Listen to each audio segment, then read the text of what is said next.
So in geometry, we're always taught this theorem, a squared plus b squared equals c squared, the Pythagorean theorem.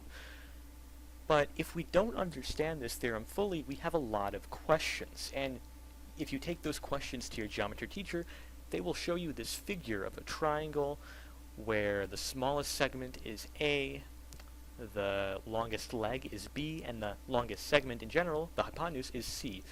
And we still don't understand what this theorem is all about, and we have even more questions. Well, I'm about to show you visually what this theorem actually means by using the same technique that the man, the myth, the legend, Pythagoras himself used when he first proved this theorem. This proof will primarily utilize geometric figures as opposed to algebra, so it'll be as visual as it gets.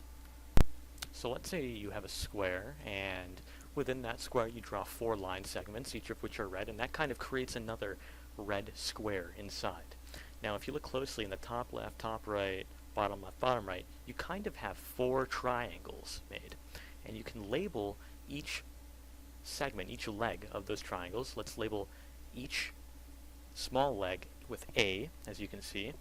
And we can also label each long segment, or each long leg of the triangle, with the letter B. Now, there's one leg missing from the triangle, as the triangle has 3 segments, or one segment missing, I should say, and that's going to be segment C. And this segment is going to be the hypotenuse. So we can continue on and label each right angle of the outer square, just to guarantee that it is in fact a square. Squares all have 4 right angles and 4 equal sides, and we can also do the same thing with the inner square, give it 4 right angles, and we already know it has 4 equal sides. And what we're going to do is we're going to actually draw another copy of that square, and we can also label each side of that square, and everything's going to be C. And if we want to find the shaded region right there, it's called the area. What we can do is we can do the length times the width, which is C times C, and C times C is going to give us C squared. That's the final part of the Pythagorean theorem, but we just did that first. Now let's see if we can find the a squared component of the Pythagorean theorem. So this triangle that just got shaded in, we are going to be using that to find the a squared component. So let's say we draw 4 different triangles, and we keep the small segment, the smallest segment of each triangle, adjacent to one another, and we're going to label those A. And we continue drawing our triangles. This is probably going to take a while just because I'm not the best drawer, the best artist. And some of you might already be able to see what we can do with that. So we have our own mini square where every single side length is A. And what we can do with this is something similar to what we did with the C square. And what that means is we can draw the a squared. Again, this is going to take a while. I'm trying my best here. And we're going to label every single side length as A. And we can attempt to find the area of this square in the exact same method that we used to find the area of C squared. And that's going to be A times A, which is A squared. And as you can see, I just drew a square after the A because it's in square form.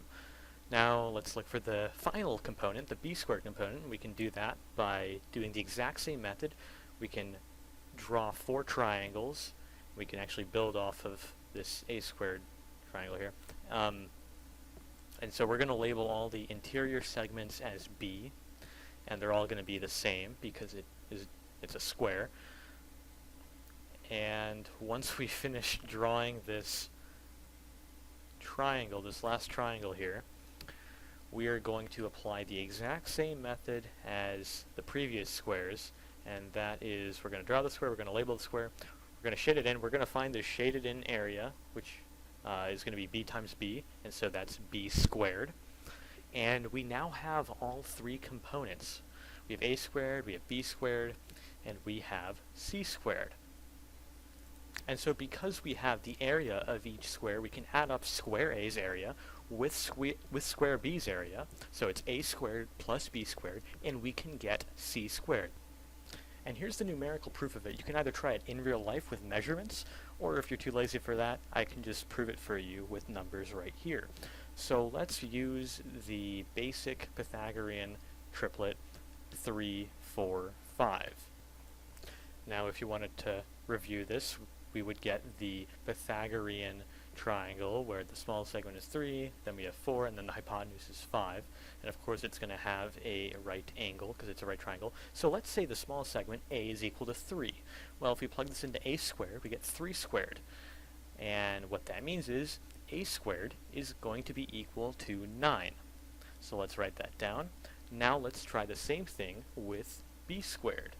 So if the second largest segment is 4, we can do b equals 4.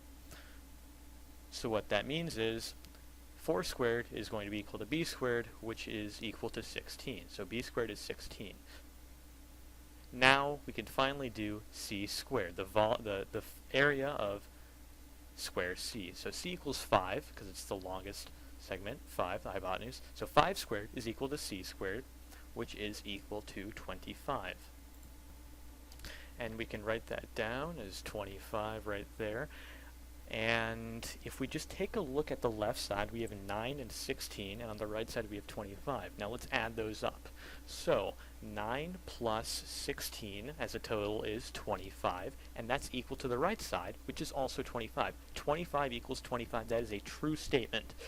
And so we have proven the Pythagorean theorem as a squared plus b squared equals c squared visually with areas of squares.